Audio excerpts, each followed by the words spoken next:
So here we have the Mini Convertible on a 19 plate. I'm going to start off by hopping inside the car and running through some controls first of all. Okay, now that we're inside the car, we're going to start with the dials. On the left-hand side, we have the rev counter, we have the speedometer in the middle, and the fuel gauge over on the right-hand side.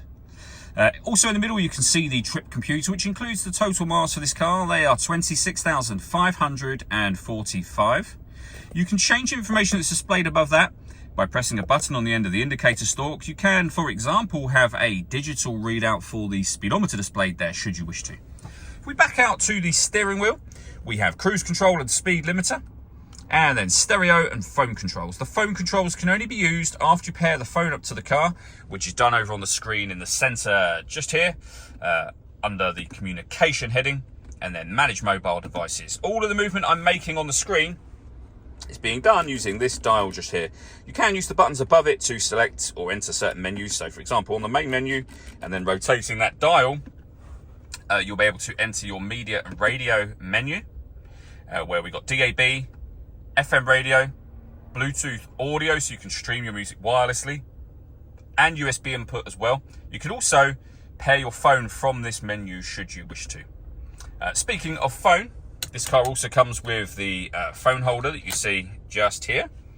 And then you've got various other menus available to you on this screen as well. Main volume for the stereo is just there. And then working our way down, we have got dual zone climate control. So you can adjust the fan speed, the direction you'd like the air to be distributed in, the passenger temperature, of course, and the driver temperature. When you're happy with those settings, the air conditioning is on at the minute, so you can turn that off or on from here, or simply hit auto. The car will now maintain those temperatures by taking control of the fan speed and direction of the air for you. If you press the auto button again, you'll go back to whatever setting you had that on previously. Down here, you can also recirculate the air that's in the car. That's a great way of heating it up or cooling it down quickly, depending on the temperatures you've set just there. If you hop in the car on a very hot day and you instantly just want to cool it down, you can do so at the push of one single button. And as you can see, it takes care of all of that for you. You can override that and put it back on your own settings as you see fit, and that's now gone off. Very useful in a convertible. We've got a heated driver seat and a heated passenger seat, both of which have 3 separate heat settings on each. We have the start and stop button for the engine. You just need to make sure the key is inside the car. We have stop and start, which is a different thing altogether. This car is designed to cut out when it's stationary in traffic to save you fuel. That system is turned off when that light shows. We can also turn off our traction control as well from down there. We have a 12-volt charging socket, USB input, and then the gear lever for the 6-speed manual gearbox. Last thing we're going to do is the roof. So there's a button up by the rear view mirror that will open the first section of the roof. Release the button and press it again.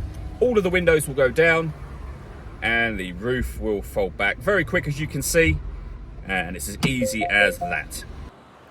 All that leaves me to say is thank you for taking the time to watch this video. If you'd like to come and see the car in person and have a test drive, please feel free to give us a call here at either of our MJA sites. We'd love to hear from you soon.